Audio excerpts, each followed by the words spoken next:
Halo. Halo Mas Ainur. Mendengar suara saya? Mas Ainur. Halo. Dengar ya. Teman yang lain sudah masuk. Baru satu tok ya. Ya, sebentar lagi kita mulai ya. 1 menit lagi kelas online-nya akan kita mulai aja. Nanti saya rekam seperti kemarin ya. Saya rekam di link YouTube ya. Tapi absennya tetap di link YouTube dan di kelas ini ya, di aplikasi Zoom ini. Teman yang lain diberitahu ya. Ini setengah menit lagi ya kita mulai.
Oke, kita mulai aja ya, Mas Ainur Rifki.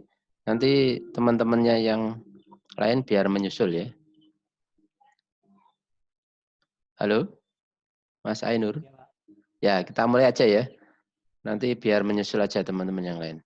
Baik, kita mulai aja kelas online pada hari ini, yaitu pada mata kuliah struktur data ya. Kita pada hari ini pertemuan kelima dengan materi sorting atau pengurutan ya. Jadi kita mulai aja ke pembahasan dari materi ini.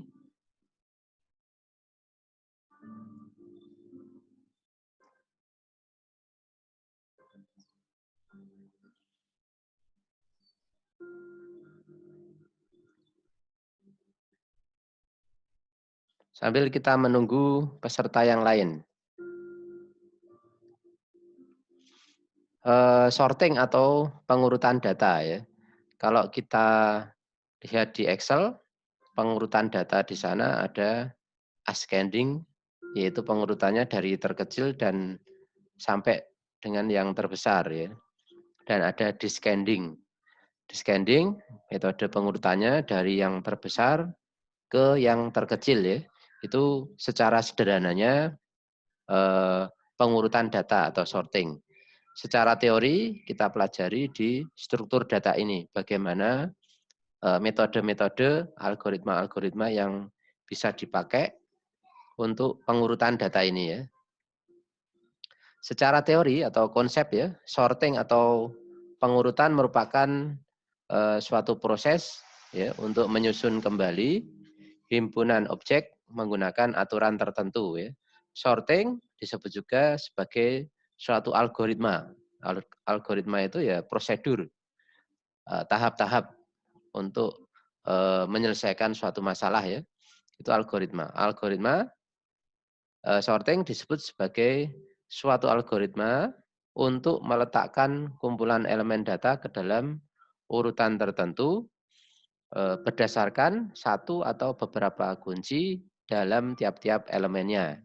Itu kalau secara konsep ya, tapi secara sederhananya bagaimana kita mengurutkan data ya, dari terkecil ke terbesar itu ascending, dari terbesar sampai terkecil itu descending ya.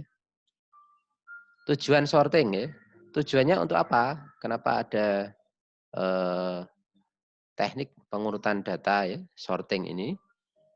Yang pertama, pengurutan data dalam struktur data itu sangat penting, terutama untuk data yang bertipe data numerik ya, ataupun karakter.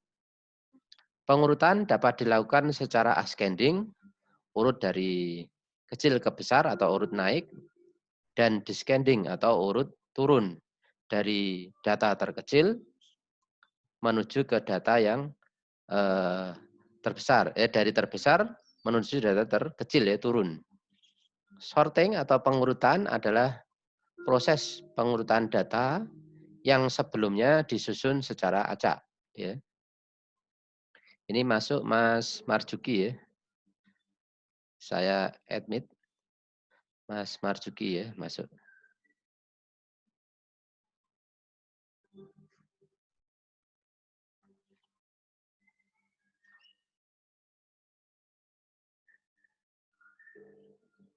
Ya, kita lanjutkan. Jadi tujuan dari sorting atau pengurutan data ini diantaranya adalah untuk mengurutkan data yang sebelumnya disusun secara acak. Ya. Kita lanjutkan materinya. Pada dasarnya ada dua macam urutan ya. Tadi sudah kita singgung, yaitu urut naik atau ascending, yaitu mengurutkan dari data yang mempunyai nilai paling kecil sampai nilai paling besar ya. Dan descending yaitu mengurutkan data dari nilai terbesar menuju nilai ke yang paling kecil ya. Contoh ya, misalkan ada sebuah data himpunan, ada data acak 5, 6 ya. Ini tampak di monitor Anda. 5, 6, 8, 1, 3, 2, 5, 10 ya. Secara ascending kita lihat yang paling kecil adalah 1 ya. Kita taruh di paling kiri. Kemudian nilai 2 dan seterusnya sampai paling besar adalah 25. Kemudian sama seperti dari data acak yang ada di atas ini kita urutkan secara descending dari yang terbesar sampai yang terkecil ya. 25, oh ini berarti kurang 1 ini datanya ya. 25, 10, 8, 6, 5, 3, 2, 1 ya. Jadi datanya ini kurang kurang saya masukkan yang 25 ini. Ini contoh dari pengurutan data menggunakan ascending dan descending. Kemudian menjadi pertanyaan kita, bagaimana caranya supaya data itu urut ya. Dari data acak ini kita buat supaya urut. Caranya bagaimana? Ternyata banyak teknik ya. Makanya yang kita pelajari ini adalah ternyata untuk membuat ascending ataupun descending itu ada algoritma yang bermacam-macam ya yang kita pelajari pada pertemuan hari ini.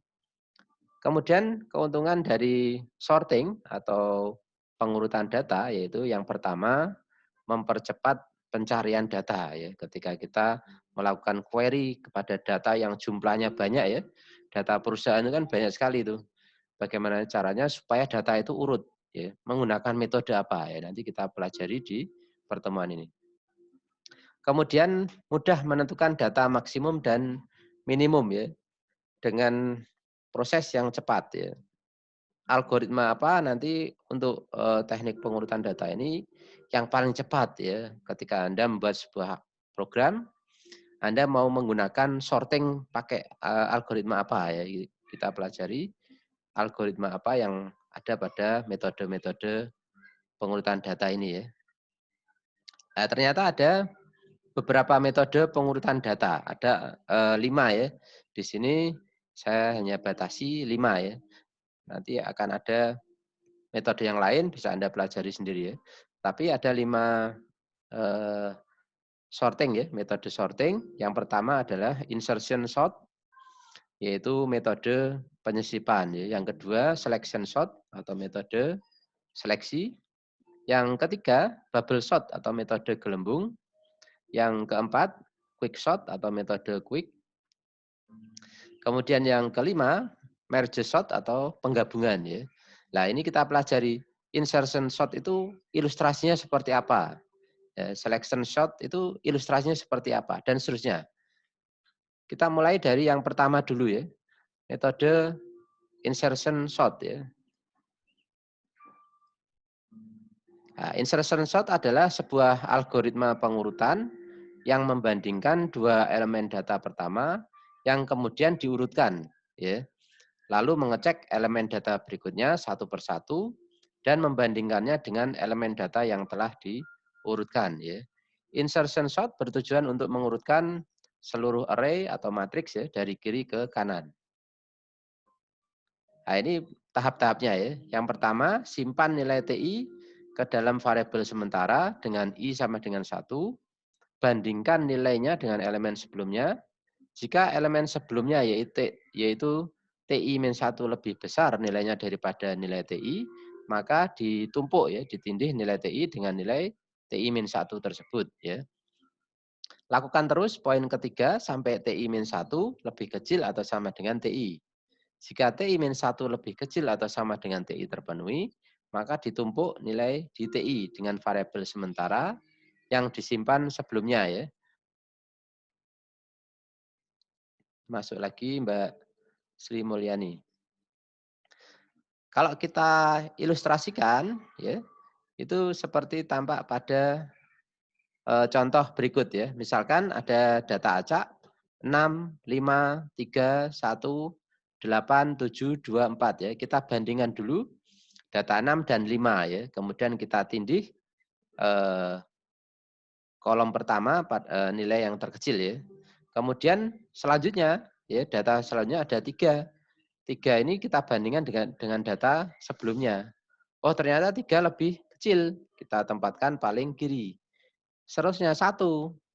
Kita bandingkan dengan data sebelumnya. Oh lebih kecil sehingga paling kiri ya. Angka 7. Kita bandingkan dengan data sebelumnya satu-satu ya. Oh ternyata lebih kecil dari 8 ya. Angka 2 kita bandingkan dengan data sebelumnya. Ternyata lebih kecil dari 8, 7, 6, 5, 3 ya. Sehingga ditempatkan di data kedua. Nilai 4 kita bandingkan dengan 8, ternyata lebih kecil. Dengan 7 lebih kecil. Dengan 6 lebih kecil ya. 5 lebih kecil. Kemudian kita tempatkan di data yang lebih kecil dari data sebelumnya. Itu contoh dari ilustrasi menggunakan insertion sort ya. Kemudian kelebihan dari insertion sort adalah sederhana dalam penerapannya. Jika list sudah terurut atau sebagian terurut, maka insertion sort akan lebih cepat dibandingkan dengan quick sort ya. Mudah dalam data yang sebagian sudah terurut, lebih mudah dibandingkan selection sort. Loop atau lompatan ya dalam insertion sort sangat cepat sehingga membuatnya salah satu algoritma pengurutan tercepat pada jumlah elemen yang sedikit, kemudian lebih stabil ya. Kekurangan insertion sort, banyaknya operasi yang diperlukan dalam mencari posisi yang tepat untuk elemen lari. Untuk lari yang jumlahnya besar, ini menjadi tidak praktis ya. Jika list terurut, terbalik sehingga setiap eksekusi dari perintah harus memindai dan mengganti seluruh bagian sebelum menyisipkan elemen berikutnya. Kemudian yang kedua, metode selection sort ya. Selection sort adalah metode pengurutan yang membandingkan elemen yang sekarang dengan elemen berikut sampai ke elemen yang terakhir. Ya. Jika ditemukan elemen lain yang lebih kecil dari elemen sekarang, maka dicatat posisinya dan langsung ditukar. Ya. Algoritma dari selection sort. Ya. Yang pertama, temukan dulu nilai yang paling minimum, paling kecil di dalam struktur data. Jika menggunakan metode ascending, maka yang harus ditemukan adalah nilai yang paling kecil atau minimum ya. Jika descending, maka temukan nilai yang paling maksimum atau terbesar ya. Kemudian langkah selanjutnya ditukar nilai tersebut dengan nilai pada posisi pertama di bagian struktur data yang belum diurutkan. Kemudian langkah selanjutnya ulangi langkah di atas untuk bagian struktur data yang tersisa. Cara kerja selection sort yaitu mencari data terkecil dari data pertama sampai dengan data terakhir. Kemudian ditukar posisinya dengan data pertama. Yang kedua, mencari data terkecil dari data kedua sampai data terakhir. Kemudian ditukar dengan posisi dengan data kedua. Yang ketiga, mencari data terkecil dari data ketiga sampai data terakhir. Kemudian ditukar posisinya dengan data ketiga. Dan seterusnya sampai semua data turut naik ya. Apabila terdapat N buah data yang akan diurutkan, maka membutuhkan N-1 langkah pengurutan. Di mana data terakhir yaitu data ke N tidak perlu diurutkan karena hanya tinggal satu-satunya ya. Ilustrasinya seperti tampak pada layar monitor Anda. Misalkan ada data 8 ya. Kita lihat data yang paling kecil kita taruh di paling atas ya karena ini menggunakan scanning. 1 kita taruh di angka kedua ya. Jadi dicari ya, dicari data terkecil dulu, kemudian setelah itu data terkecil kedua, ketiga, dan seterusnya sampai terakhir ya. Jadi ini namanya selection sort. Kelebihan dari selection sort, algoritma ini mudah untuk diimplementasikan. Mempercepat pencarian, mudah menentukan data maksimum atau minimum, mudah menggabungkannya kembali ya. Kompleksitas dari selection sort ini relatif lebih kecil ya.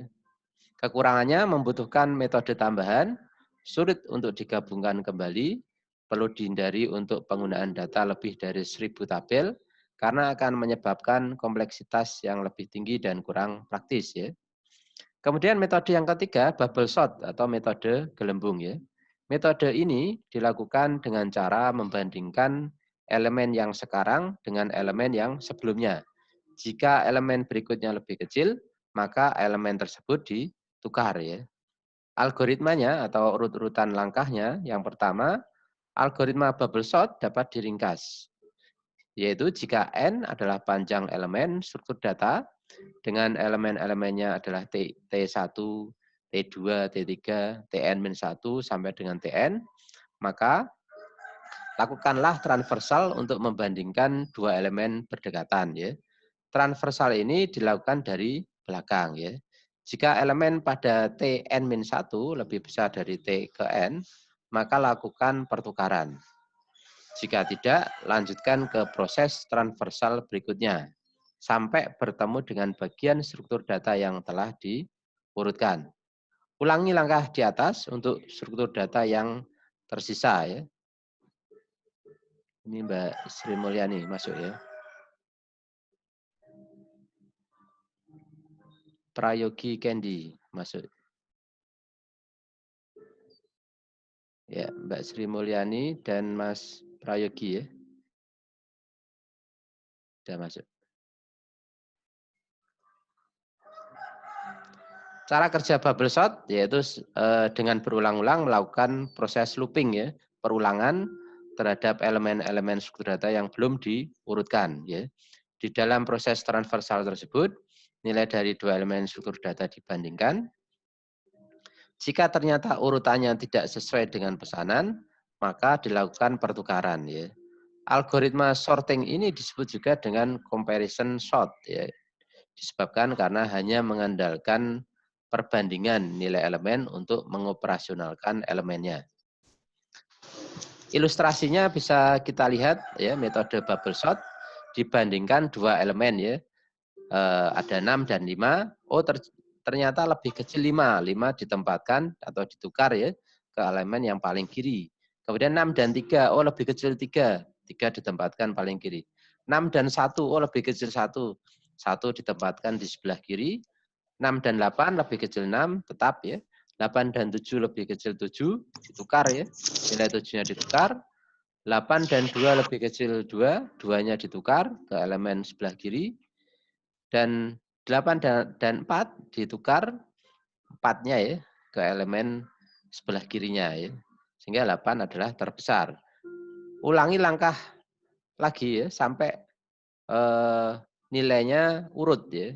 5 dan 3 oh lebih kecil 3. 5 dan 1 lebih kecil 1. 1 ditukar ke elemen di posisi yang 5 tadi ya. Dan seterusnya ya.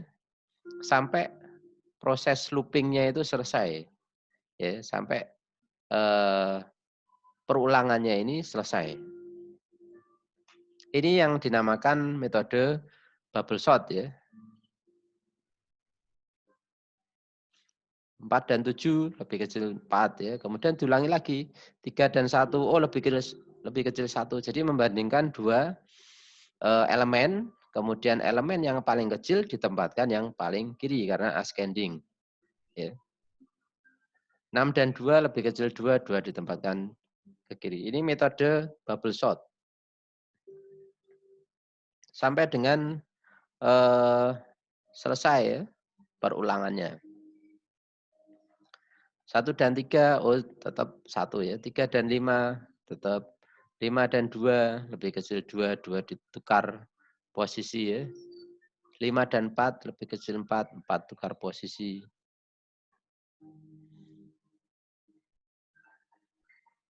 Diulangi lagi, 1 dan 3 ya, tetap 3 dan 2, lebih kecil 2, tukar posisi, sampai dengan selesai. Ya. Nah ini posisinya sudah urut ya, dari yang terkecil sampai yang terbesar ya. Ini proses pengurutan data menggunakan bubble sort. Kelebihan dari bubble sort yang pertama, bubble sort merupakan metode yang paling simpel. Metode bubble sort mudah dipahami algoritmanya, mudah untuk diubah menjadi kode. Definisinya terurut, terdapat dengan jelas dalam algoritma, dan cocok untuk pengurutan data dengan elemen yang telah terurut ya. Kekurangan bubble sort ya. Bubble sort merupakan metode pengurutan yang paling tidak efisien. Pada saat mengurutkan data yang sangat besar akan mengalami kelambatan luar biasa. Atau dengan kata lain, kinerjanya memburuk cukup signifikan ketika data yang diolah datanya cukup banyak ya. Kemudian metode yang lain adalah quicksort. Quicksort merupakan suatu metode algoritma pengurutan data yang menggunakan teknik pemecahan data menjadi partisi-partisi ya, bagian-bagian. Sehingga metode ini disebut juga dengan nama partition exchange sort ya. Untuk memulai iterasi pengurutan, pertama-tama sebuah elemen dipilih dari data. Kemudian elemen-elemen data akan diurutkan, diatur sedemikian rupa ya. Langkah-langkah dari algoritma quicksort yang pertama, jika struktur data terdiri dari 1 atau 0 elemen yang harus diurutkan, kembalikan struktur data itu apa adanya ya. Kemudian ambil sebuah elemen yang akan digunakan sebagai pivot point, poin poros ya. Biasanya elemen yang paling kiri. Bagi struktur data menjadi dua bagian, satu dengan elemen-elemen yang lebih besar daripada pivot point ya.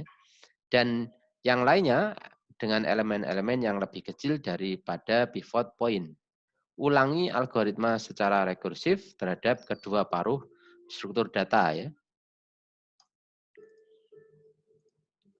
Jadi ilustrasi dari metode quicksort seperti tampak pada layar Anda, ada yang data paling kiri 6, paling kanan adalah 2, poros poinnya adalah nilai 3 ya. Kemudian dibandingkan data antara angka 3 sebagai poros poin ya dengan data yang ada di sebelah kanan. 5 dan 1 ya, lebih kecil 1 ya. Jadi poros poinnya letaknya di nilai 3 ini.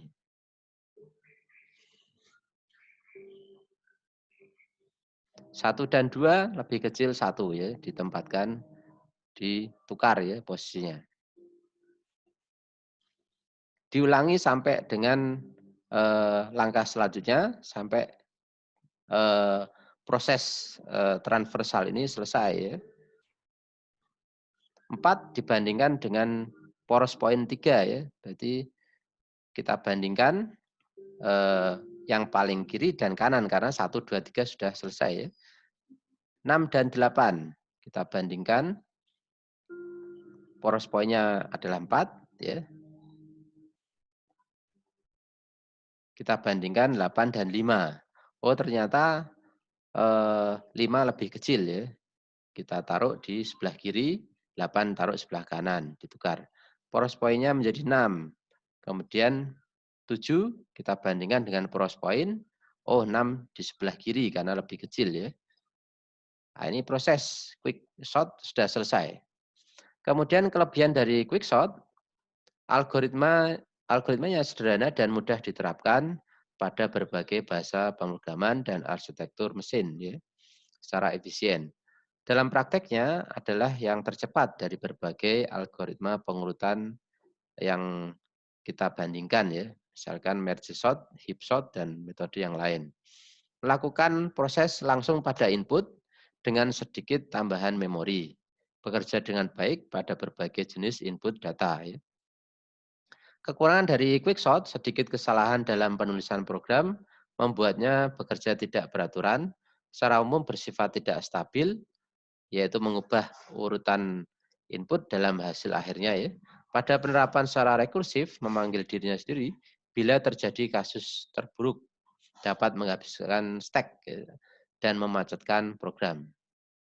Kemudian metode yang terakhir yaitu merge sort atau penggabungan ya. Metode ini dinamakan merge sort atau pengurutan secara menggabungkan suatu data. Sesuai dari katanya yaitu merge berarti data akan digabungkan agar menjadi urut ya. Metode penggabungan biasanya digunakan pada pengurutan berkas. Ya, prinsip dari metode penggabungan ini mula-mula diberikan dua kumpulan data yang sudah dalam keadaan urut ya. Kemudian kedua kumpulan data tersebut harus dijadikan satu tabel sehingga dalam keadaan urut. Algoritma merge sort. Ya. Algoritma merge sort sederhananya dapat ditulis sebagai berikut. Bagilah list yang tidak terurut menjadi dua bagian yang sama panjang ya, atau salah satunya lebih panjang satu elemen. Kemudian bagi masing-masing dari dua sublist secara rekursif sampai didapatkan list dengan ukuran satu ya, gabung dua sublist kembali menjadi satu list terurut ya. Ilustrasinya bisa Anda lihat pada layar monitor Anda. Kita bagi menjadi dua bagian ya. Ada 4 elemen sebelah kiri, 4 elemen sebelah kanan, dipecah lagi menjadi dua elemen sebelah kiri, sebelah kanan ya. Satu elemen kiri kanan dibandingkan ya. Dua elemennya 5 dan 6 dan 5, oh lebih kecil 5, taruh di sebelah kiri. 3 dan 1 lebih kecil 1, 1 3 ya. 7 8. Kemudian 2 4 dibandingkan tetap ya 2 dan 4. Langkah selanjutnya kita ikuti rekursi berikutnya. Kita bandingkan dua elemen yang sebelah kiri ya. Dua elemen 5 dan 6, 3 dan 1 ya. Diurutkan. Oh 1, 3, 5, 6. 2, 4, 7, 8. Kemudian langkah selanjutnya elemen yang sebelah kiri kita bandingkan elemen sebelah kanan. Yang elemen sebelah kiri 1, kemudian 2 urut ya sampai selesai pengurutannya. Jadi dengan memisahkan menjadi partisi terlebih dahulu kemudian digabung ya. Ini adalah metode algoritma pengurutan data menggunakan merge sort atau metode penggabungan ya. Kelebihan dan kekurangan merge sort ya. Kelebihannya lebih efisien jika jumlah datanya banyak. Kekurangannya membutuhkan setidaknya ruang atau memori 2 kali lebih besar karena dilakukan secara rekursif ya. Kesimpulannya, kita mampu melakukan perancangan aplikasi menggunakan metode pengurutan atau sorting ya. Kita mampu melakukan analisis pada algoritma sorting yang kita buat ya.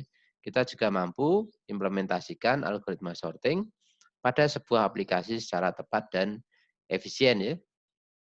Ini materi yang bisa saya sampaikan. Saya absen dulu. Yang hadir pada kelas online adalah Mas Ainur Rifki, Mas Marzuki, dan Prayogi ya. Tadi ada Mbak Sri Mulyani, tapi mungkin baru off ini. Ya. Untuk materi hari ini, saya kira cukup sekian ya. Nanti materinya seperti biasa, saya kirim melalui konting Anda via WA, Google Drive, dan link dari YouTube-nya ya. Dan materinya ada di Google Drive. Ya. Ada pertanyaan dari pertemuan hari ini? Ada pertanyaan, Mas Ainur, Mas Marzuki, Mas Prayigi? Belum. Belum ada ya?